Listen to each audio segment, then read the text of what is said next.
agenda de la tarde. If we continue with the afternoon agenda, and now we talk about 5G security challenges. The very famous 5G that we see in all of Latin America. For that, we have three guests: Mr. John Strand, CEO of Strand Consult, Mr. John; Dr. Sohan Dasgupta, former Deputy General Counsel; Homeland Security.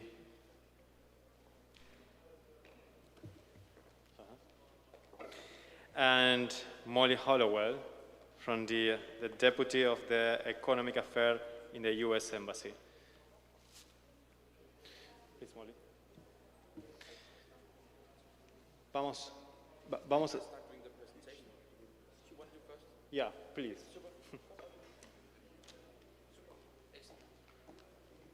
All right.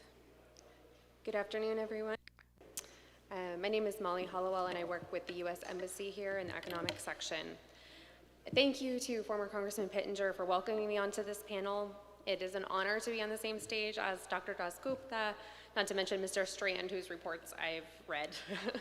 And I'm here as a diplomat. I'm not an engineer, but I do have a background in telecommunications policy, and I understand the complex issues that policymakers are facing. The Biden administration views 5G security as a high priority. These mobile networks will touch every aspect of our lives, including critical infrastructure, such as transportation, electrical distribution, healthcare, and more. And it's not surprising that so many international fora, such as this one, are talking about 5G, because the security of 5G can only be addressed through a global approach. Every country must make its own decisions about how to protect its national and economic security, as the United States has done, but we must consider how our systems are connected on a global framework. But I presume that if you're here today, you do know something about what the stakes are for telecommunications security. And so today I want to talk about three responses that 5G requires of policymakers. First, long-term policy planning. Second, fostering of a vibrant and diverse supply chain. And third, defending against authoritarian governments. And what I really hope you'll come away with today is that your country can take advantage of the economic potential of 5G without sacrificing privacy or national security. So first, long-term policy planning. I want to address the idea of 5G readiness. Some of you may be thinking, my country isn't really ready for 5G. We haven't finished rolling out 4G, and we don't have the demand, and we'll deal with these decisions as they come up. But I'm certainly not here to rush something that market conditions don't support. But in my view, policy planning for 5G should begin long before implementation of 5G. And the reason for that is that network choices being made by mobile operators today are being done with 5G in mind. This is because 4G equipment can generally be upgraded to support 5G through software updates and patches, which we'll talk about more later. So whatever equipment is being used now to expand 4G coverage is likely going to end up part of the 5G network in your country. So even if your operators aren't interested in launching 5G pilot projects right now, they are actually investing in the network now. And in fact, I noted earlier this month the US signed an MOU with Albania, and it is on 4G and 5G security. And this shows, I think, that they are linked. So also the complexity and scale of 5G networks is going to require a lot more knowledge and capacity at the policy level than 3G or 4G did. And a lot of this is because of the cross-cutting nature of 5G applications that we expect and the host of related policy subject areas. So if you are in that situation, having time to plan before implementation of 5G is a huge opportunity. The next generation of wireless technology is something we really need to get right.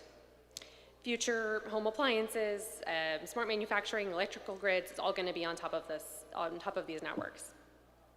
And the global economic potential is also staggering. Just within the United States, we expect at least 3 million new jobs.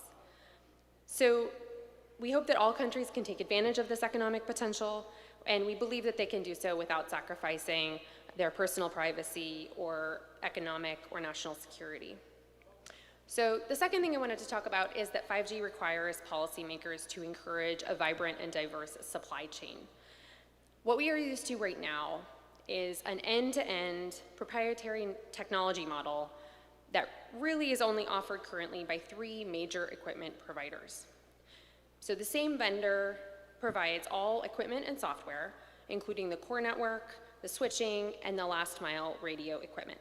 And this is an absolutely viable model, and there are trusted sources that offer this model, but it's worth examining in the 5G context. First, do we really want there to be only 3 major competitors running the technology behind our wireless networks, which are so vital? And second, 5G is a little different. 5G is more software-centric than what we are used to.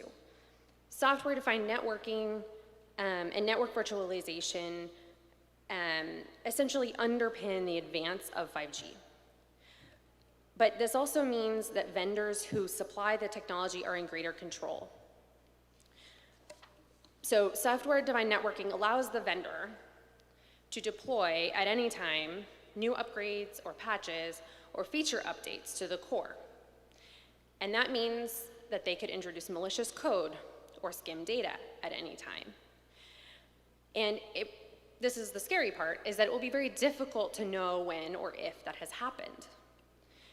So the operators will have a much greater task to maintain visibility and control of these networks.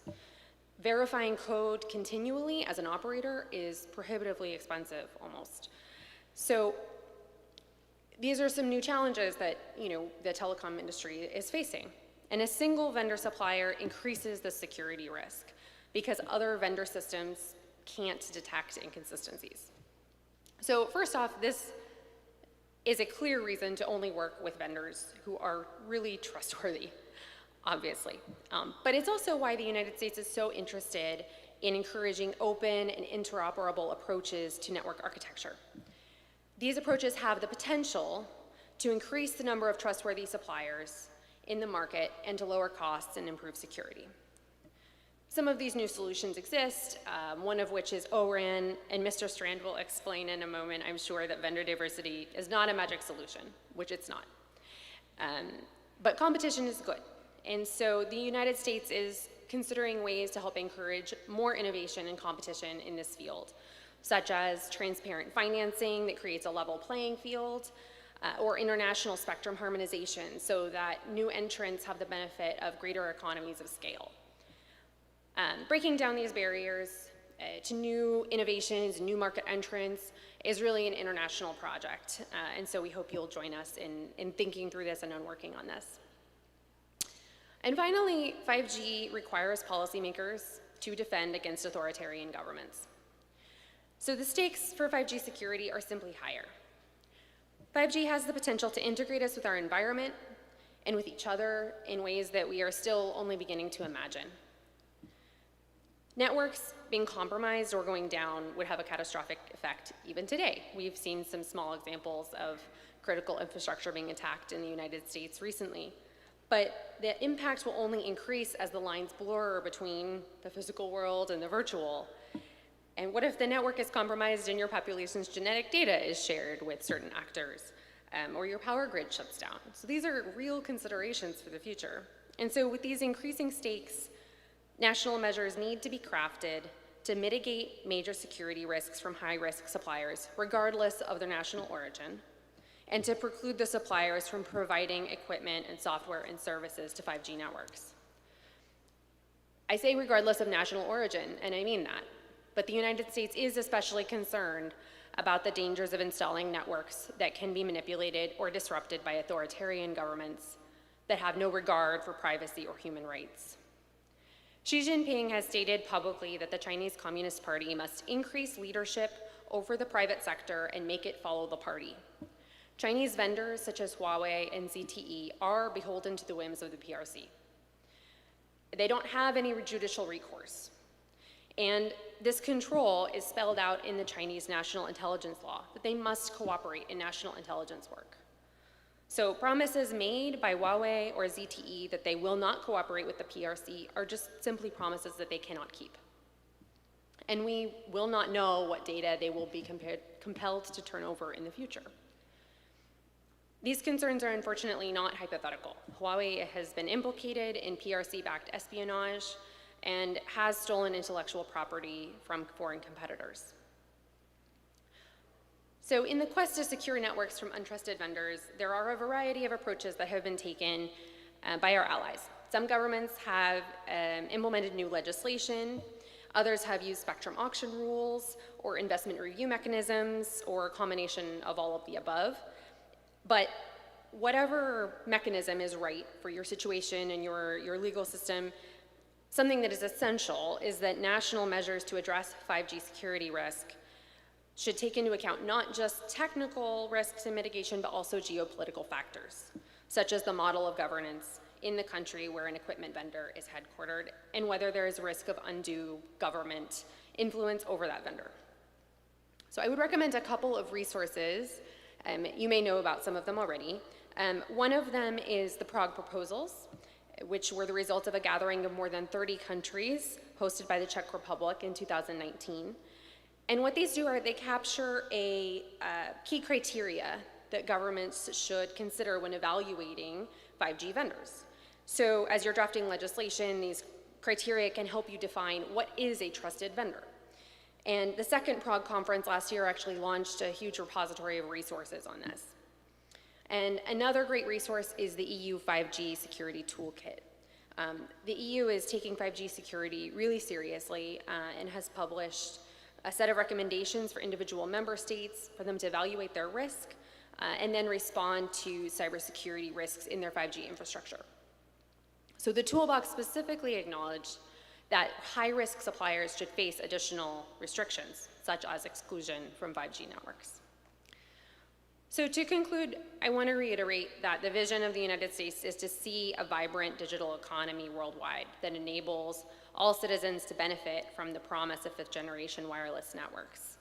And to benefit from that promise, countries and citizens need to be able to trust that 5G equipment and software will not threaten national security, personal privacy, or human rights. So that trust cannot exist where providers are subject to an authoritarian government with no independent judiciary. This is a huge opportunity for policymakers now to take action and get it right for decades to come and for the next generation of wireless technology. And you know, from the perspective of the United States, as I said, we see this as a global challenge that needs global solutions and cooperation. And so we would welcome your country's cooperation in our support of 5G trust principles and of open competitive markets and market-based standards. Thank you.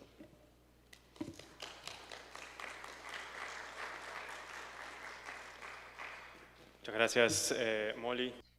Thank you very much, Molly.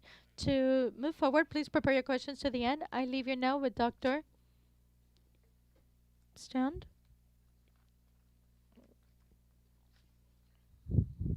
My name is John Strand. I have a company which for 25 years have provided mobile operators across the world with strategic information about how does the market look and how it's evolving. I want to talk about 5G and what's going on. Could I ask you the first question? What is the most vital infrastructure in a country? Is that the fighter planes which the Air Force have, or is telecommunication infrastructure? If I was asking you this before the pandemic, you will maybe have different opinions, but I think we can agree today that the most vital nowadays is telecommunication infrastructure. And I was speaking for a government delegation who asked me, are Huawei dangerous? And I came with this question to them, and then they said, telecommunication infrastructure is the most vital. I said, that's fine. So if it's okay to buy Chinese telecommunication infrastructure, it should be okay to buy Chinese fighter planes. The reality is that NATO have a buying policy, so when NATO buy equipment, they have rules that they basically don't buy defense equipment from these countries. And I think we should have exactly the same view on Chinese telecommunication infrastructure. And we must remember one thing. The China we have today is not the same China we had 10 years ago. We must also understand that the way China is behaving today is totally different than it was just 5 years ago. We've seen countries being punished because they basically have an opinion regarding human rights in China. And I think it's also important to understand that when we talk about cybersecurity, it's not just about software. We need to understand that we must move beyond the transport layer in the networks. We have to look at how we store data. Where do we put our data? People are talking about, do we put it in Amazon's clouds, in Google's clouds, in Microsoft's clouds, or we put it in a Chinese cloud? Sometimes we don't even know where our data is going. I bought on Amazon a $10 watch, fitness watch. It tracks everything, GPS, everything, things data is put into the cloud, not in a European cloud, not in an American cloud, but in a Chinese cloud. So basically, the Chinese government has access to all my whereabouts if I'm using this clock, which I definitely don't do. And it's interesting to see that basically, when Chinese companies is collecting data, the Chinese companies, according to the Chinese security law from 2017, is obligated to let the Chinese government to get access to these data. And we must also understand that a lot of cyber attacks is a combination of hardware and software. It's also to understand what we can say, what we can now in our company call the Internet of Unsafe Things. Huawei phones, high-end cameras, but also Lenovo laptops. I don't know how many of you which have a Lenovo laptop, but I can tell you in State Department, you're not allowed to use Lenovo laptops. A lot of big companies don't do it. It's a Chinese company, and it's owned partly by the Chinese government. And that's very important to understand that these things is things which we actually been using to not only to transport data, but also to process data and to store data. So when we look at 5G, it's also important, it's not about, it's a process, an evolution. So we are right now in the beginning of that process. And we must understand that the cloud, where we process data, or we store data, or we even create services on top of the cloud, will be very important in the future. The same way as we know it with app stores for our smartphones, the Apple App Store, the Google's App Store, where we basically get these services. That role which the app stores have when it comes to our smartphones, that role will the cloud have in the future when we talk about networks. And when we talk about vendor diversity, we can agree or disagree, but I have some certain opinions when some people come to say that Open RAN is a solution. I would say it's definitely right now a big part of the problem because there's so much uncertainty which we have to look into. But one thing is sure, a lot of operators in a lot of countries is believing that you can distinguish between the core network, the network with transport data, and the radio network. That's the sites you can see on top of buildings or in the towers. You cannot. It's one part of one big ecosystem. This is linked together.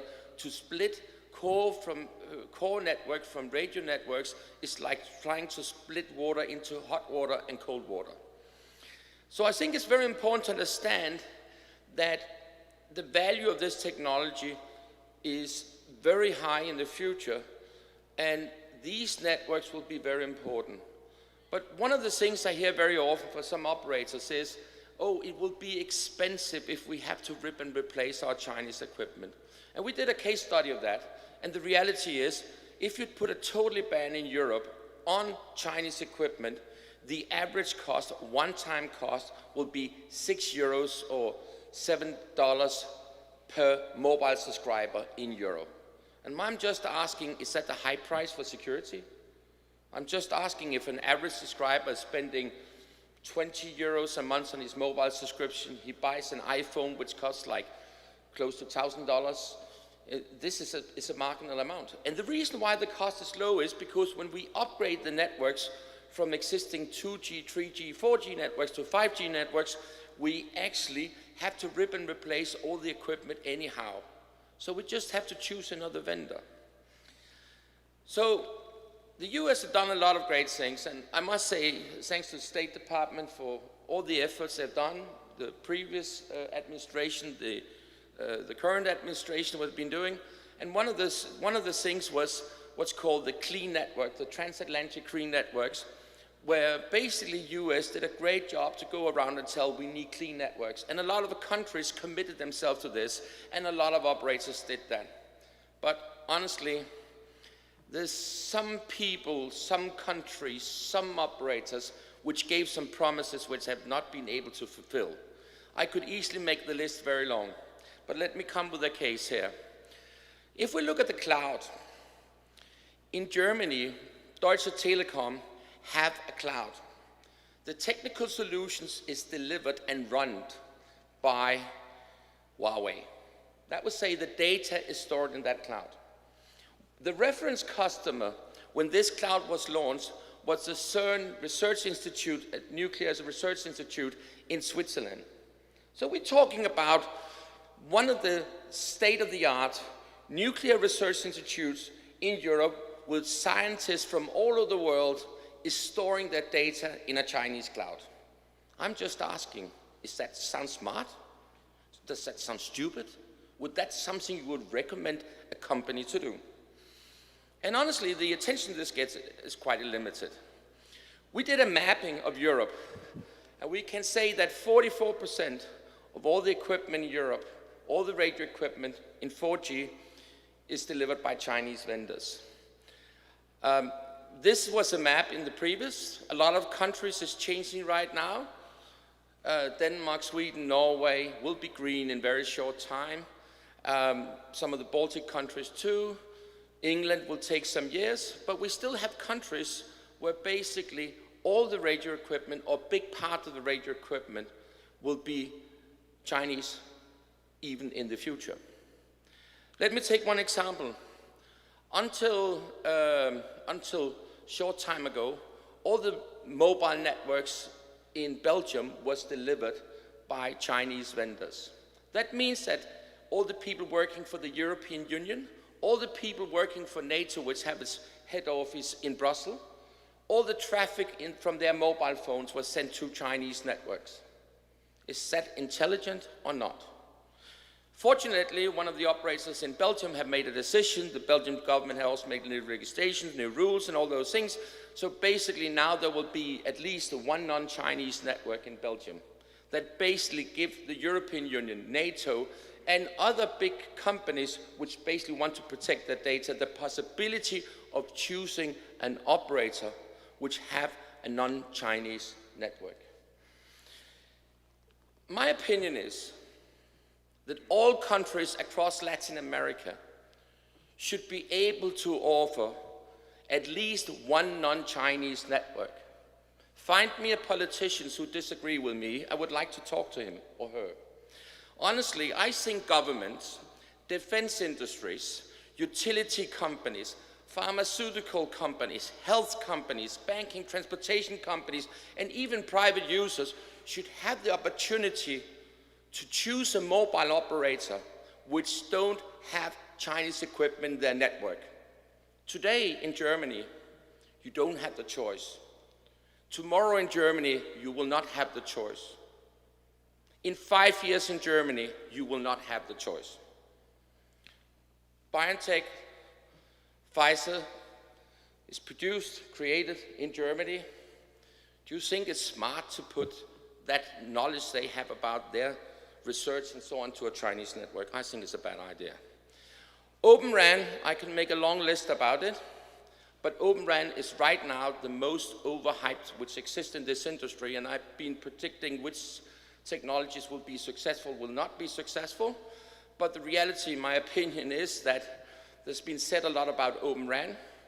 If you look at the memorandum of understanding which Orange, Telefonica, Vodafone, Telecom Italian, and a number of other operators did, they basically said that the Open RAN should be built on part of it on the top of an open source platform, where one of those key suppliers of that software, in that open source software, is actually Huawei. The interesting thing is that Open RAN Alliance have 44 Chinese companies, and there's actually a research institute in China which just published in their research magazine a short time ago, basically said, if the Americans believe that Open RAN is a threat to the Chinese manufacturers, they're totally wrong, because more than 44 Chinese companies is heavily involved in the Open RAN. China Mobile is one of the founders, of the 5 founders of Open RAN Alliance, and basically have a veto right when it comes to decision in the Open RAN Alliance.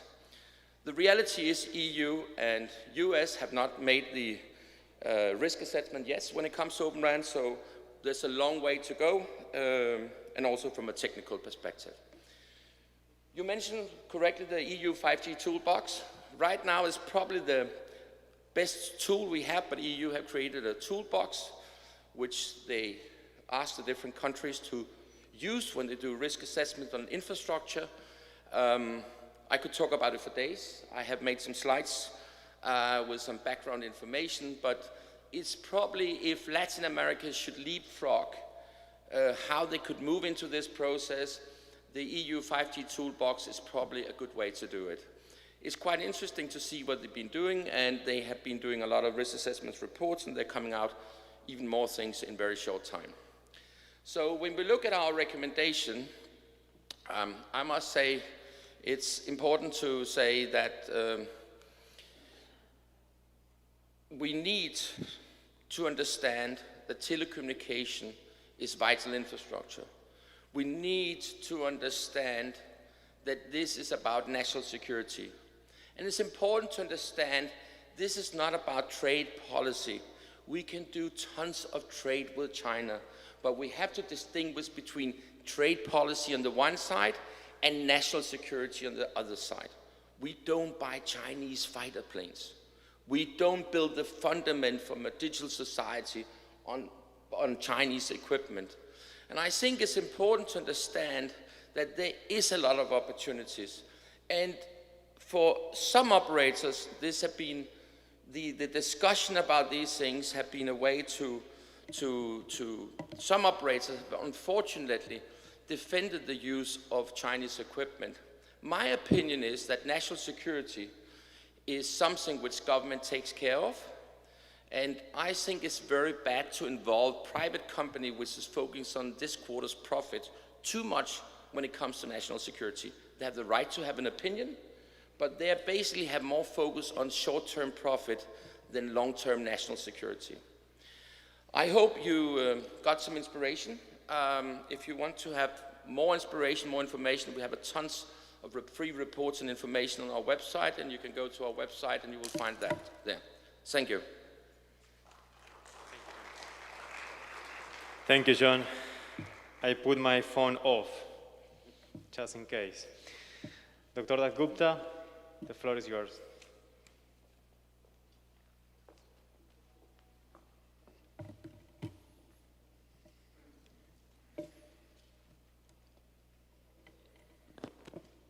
Hello, good afternoon, everyone. Hope everyone can hear me. I'm deeply honored to be here today. I very gratefully thank our hosts, Parlamentino, this beautiful country, Congressman Pettinger, JC, our friend, and other hosts and organizers at the forum for having us and for giving such an important and consequential platform to these important, very important national security issues. I'm also very grateful to Senators Cassidy and Rubio for taking your valuable time out to speak to us. So, 5th generation wireless technology, 5G, it represents a complete transformation of telecommunications networks in the world.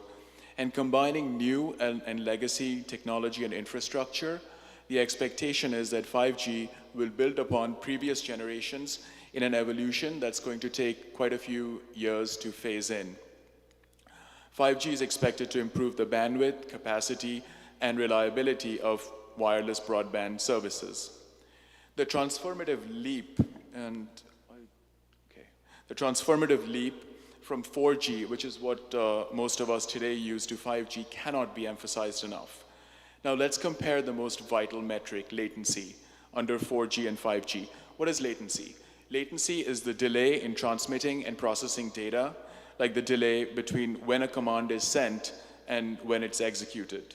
With 4G networks, the latency is less than 100 milliseconds. Under 5G, that could actually drop to less than 5 milliseconds. And as context, it takes about 10 milliseconds for an image that is seen by the brain to be seen by the eye to be processed by the brain. And 5G's long-term objective is to meet increasing data and communications requirements, such as capacity for tens of billions of connected devices that will make up the Internet of Things, ultra-low latency that's required for critical, almost real-time communications, and faster speeds to support emerging technologies. 5G networks and technologies are being phased into use in select cities around the world, including several in the US.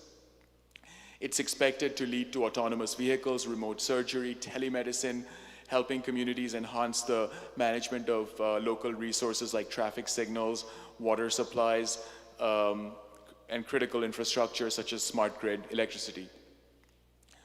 Now, 5G security, therefore, is undoubtedly national security, and risks to 5G security are a grave threat to national security.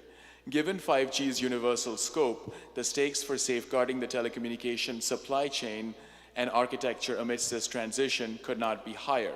Some of 5G's vulnerabilities are, first, the use of 5G components that are manufactured by untrusted companies and malevolent actors that could expose US entities to risks like malicious software and hardware, counterfeit components, component flaws, and so on and so forth. Next, 5G will use more parts, more components than previous generations of wireless networks have, and that means the proliferation of 5G is going to provide malicious actors with more vectors to cause some real harm. Number three, in spite of the enhanced security that 5G is offering to give us, it's unknown what the new vulnerabilities are going to be within 5G. And number four, as I've already alluded to it, untrusted companies may be less likely to participate in interoperability efforts. And the lack of interoperability is going to have negative impact on the competitive market, as companies are very well driven out if the available competitive market decreases. And so while the benefits of 5G are going to be prolific, manifold, and manifest, so will its security risks. And these are what, as my colleague already mentioned, led the previous administration to unveil the National Strategy to Secure 5G implementation plan. I will focus a little bit on combating 5G's national security risks through the actions of an interagency group within the US government called the Committee on Foreign Investment in the United States. It's referred to as CFIUS, whose remit it is to ensure that foreign investments in the US don't create needless security risks for the country. DHS, which is my former agency, is a partner in CFIUS. By identifying incentives and policy options to help bridge any security gaps and to ensure the economic viability, it's not just national security, it's also the economic viability of the country. The fact that the expectation is that these must maintain their normal domestic industrial base, including research and development in critical technologies and workforce development in 5G and future generations of wireless communication systems and infrastructure. And so much of that in the US has been acquired by foreign corporations as a result of industry consolidation or has been significantly offshored. This has happened particularly to industries such as advanced microelectronics and semiconductors, the life sciences sector, biotechnology, 3D printing, quantum computing, so on and so forth. Some examples should be helpful. Much of the 5G consternation today is caused by geopolitical and market realities. As then Chairman Wicker of the Senate Commerce Committee observed in March of last year, he said, currently Huawei maintains the largest global market share of telecommunications equipment. The absence of a viable and affordable American or European alternative has enabled that company to increase its global influence. And just over 3 months after that remark, the FCC, that's the Federal Communications Commission in the US, issued orders designating Huawei and ZTE as national security threats and thus prohibiting the use of universal service funds and other high-risk suppliers to purchase communications equipment and services from Huawei and ZTE.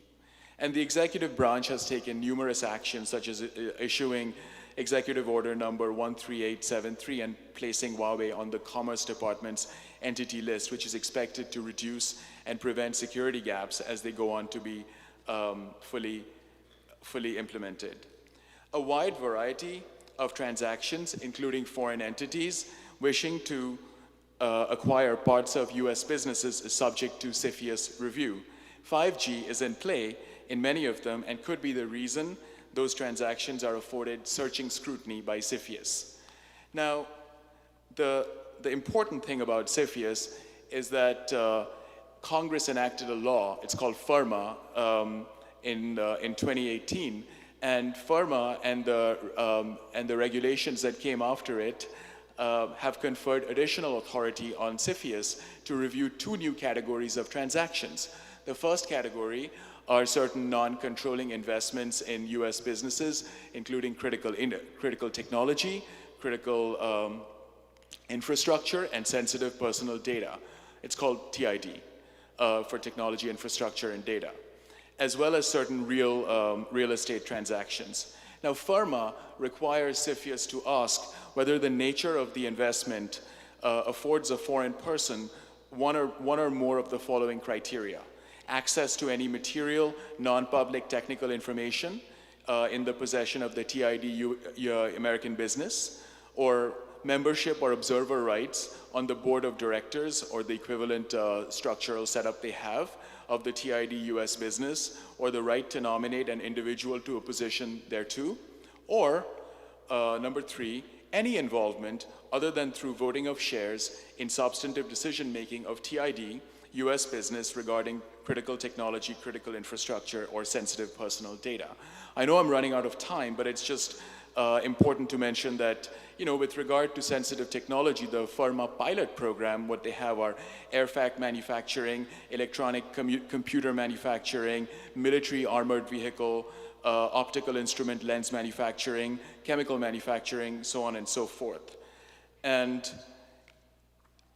the national security landscape, to Mr. Strand's point, attending CFIUS has changed dramatically over the past decade. In 2008, only 5% of CFIUS cases came from China and Japan, respectively, as foreign acquirers. By 2019, it was 13% from China and 19% from Japan. And recovering from the 2009 plunge, which took it down to 70 CFIUS matters, CFIUS cases, over the last few years, the annual number of CFIUS, this is an annual number per year, has held steady in the range of 235 to 240. And so, the CFIUS process is that parties to transactions involving proposed foreign ownership of a US entity may submit a pre-closing voluntary notification to CFIUS seeking safe harbor. And if they get that safe harbor, then it permits them to proceed and engage in the transaction. Otherwise, if they, most of the times it's not mandatory, otherwise it hangs over them like a sword of Damocles that can come back to cancel the deal long after the deal has closed. So that's a very important thing. And CFIUS has the power, the ultimate power. The committee can nix the deal. The president can nix the deal. And it's largely unreviewable in court, but most of the time they don't nix the deals. In fact, over the last 30 years, there have been only 5 instances when the deal's actually been canceled. When there are 5G risks, usually CFIUS, the committee, imposes mitigation measures or conditions on the foreign transaction before it can be cleared. Some of those mitigation measures are that the foreign acquirer must provide assurances of continuity of supply for defined periods. They must prohibit or limit the transfer or sharing of certain intellectual property. They must establish meetings to discuss business plans that might affect US government supply or national security considerations. They must exclude certain sensitive assets from the transaction. They must ensure that only authorized persons have access to the relevant technology, ensure that only US citizens handle certain products and services, establish a corporate security committee and other mechanisms to ensure compliance with all required actions, reasonable security protocols to ensure the integrity of goods or software that's sold to the US government, ensure the effectiveness of 5G's security enhancements based at least in part on proper implementation and configuration. So the message is very obvious, and we've returned to our first principles in closing. 5G's obvious and impactful boons and benefits could come with hitherto unknown risks and vulnerabilities. Foreign adversaries and enemies of the United States have the capability of using this compromised equipment to spy on Americans, steal our intellectual property, or otherwise disrupt our way of life and economic well-being. CFIUS is just, and you can see an understanding of how the process works. It looks a lot more complicated than it actually is. After you've been through the ringer a few times, you sort of know how it works. Sort of like lawmaking, I suppose. I've never worked on the Hill, but I can only imagine. And CFIUS is just one way of handling it, but it's not going to be sufficient. The government's engagement with the private sector and it's incentivizing the private sector to safeguard network security will be essential as we forge into the new world. And all in all, while we have just cause to be excited about 5G, and I do mean that without irony, I think it has potential to transform the world in positive ways. We must also, and I respectfully would urge caution with due regard to national security, which I believe unites all of us in this room and our nations. While embracing 5G, we must also espouse and consider espousing measures to make the integration of 5G into our lives as seamless, efficient, lucrative, safe, and secure as possible. And what we do today is going to have potent ramifications down the line. There's going to be 6G, there's going to be 7G.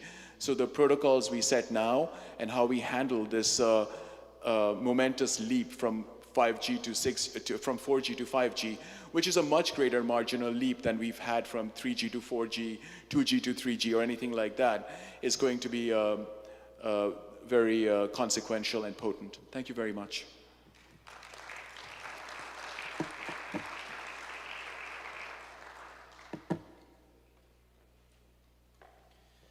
Muchas gracias. Creo que tenemos un espacio por... Thank you very much. I think we have space for one question.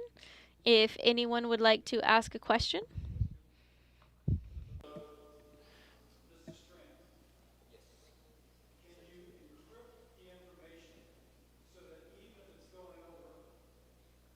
Can you encrypt the information so that even if it's going over a network which may not be trustworthy, that the encrypted information would be hidden, if you will, from someone who should not have it?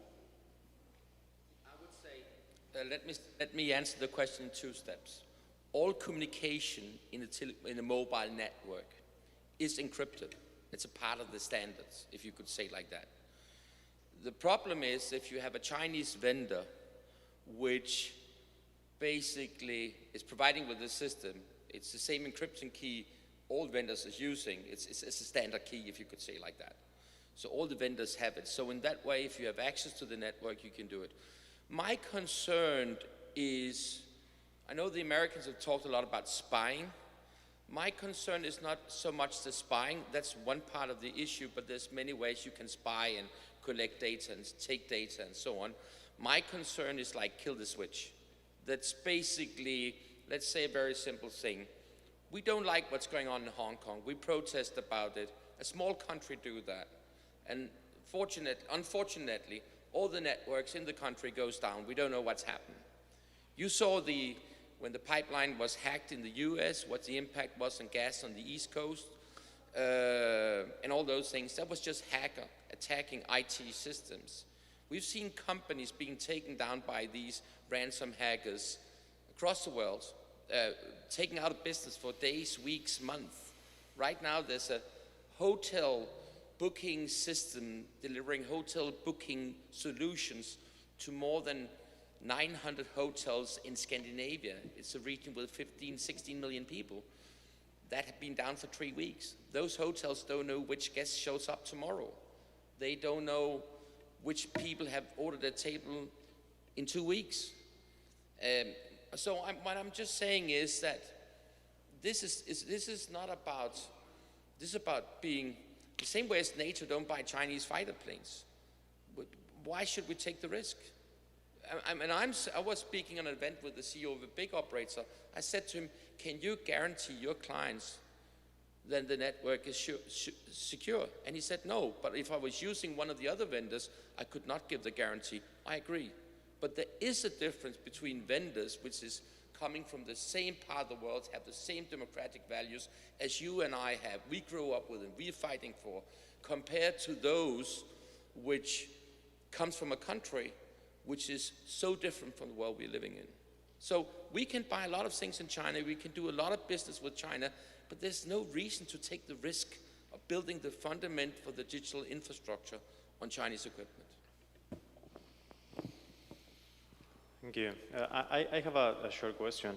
So how can we know if we are buying a Chinese service or we are contracting a Chinese service provider? Because sometimes you buy something, but you don't know if Chinese is behind. I totally agree. And it's what the Chinese is doing is, in the Western world, we're very good at creating brands, cool brands. So if you go into Best Buy in the US and buy a GE fridge or dishwasher and so on, you believe you buy an American dishwasher. Right. This is American product. But that's not GE. GE have sold their appliance products brand to a Chinese company. BlackBerry used to be a Canadian phone. It used to be the secure phone which people in State Department, senators and so on was running around with. Today the brand is owned by a Chinese company. So if you go in and buy a BlackBerry phone, it's not the same phone. So they have acquired a numbers of brands which they put on products, which very often very nice products.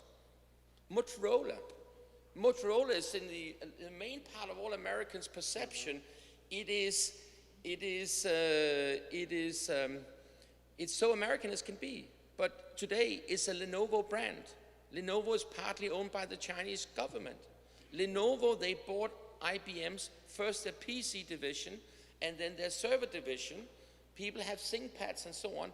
How many Americans today believe that the Lenovo PC they have is the same as they had it way back when they had an IBM ThinkPad? So that's the problem. So in that way, and we see new products coming into the market, new brands coming into the market. Volvo is Chinese owned today. They produce cars different places in the world, but they have launched an electric car with a different brand, and that car is made in China. Fantastic car, beautiful car. Trust me, you like it. Serious alternative to Tesla. So that's a problem when they buy our brands and put it on their technology. Thank you, John. Yes? Good evening. I'm from Romania. My name is Andy Grosaru. And I heard about the future of the 5G technology. And you told us about autonomous vehicles and the future of this technology. Our experts in Romania, you know, this year we established the Cybersecurity Center of the European Union in Romania, and our specialists are speaking about the data exfiltration, the torpedo attacks that this technology provides, and for now, these issues are not resolved. How do you see the solutions of these issues? Thank you. Who wants? John? When people talk about 5G, they talk about autonomous cars and self-driving cars and remote surgery. And so, honestly, it's out in the future. 5G is mainly about a cheaper way to produce data and deliver data in a higher quality. So it's a way to ensure that more people get access to high-speed broadband faster and cheaper. That's the key things. It's about, look at each generation of the mobile network as a factory. And the 5G factory is significantly more efficient than the 4G factory and the 3G factory and the 2G factory. The cost to produce things is significantly lower. And that's important to keep prices down when traffic is growing. So the average data traffic depends on country we're consuming is growing between 40 and 60% per year, but our phone bill is still the same. So you consume 40 to 60% more, but you pay the same. That's the key advantage, short term, medium term. The 5G we have today, which have been deployed in China, in Korea, in the US, is less advanced than the 4G networks we have.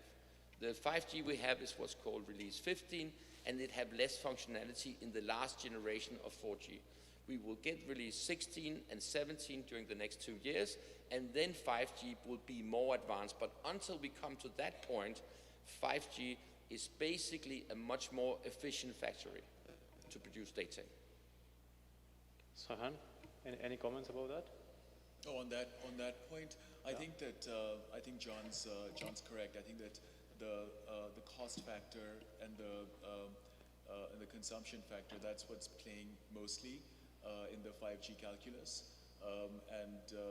the positives about smart grid, autonomous vehicles, remote surgery, those are on the anvil, but not quite as far along as the cost factor. Thank you. Molly? Bueno, no es tecnología 5G, pero recuerden que acá. Okay, so it's not 5G technology, but you can remember that we have a QR code here, and there you can access the agenda for the whole event. Bueno, muchas gracias.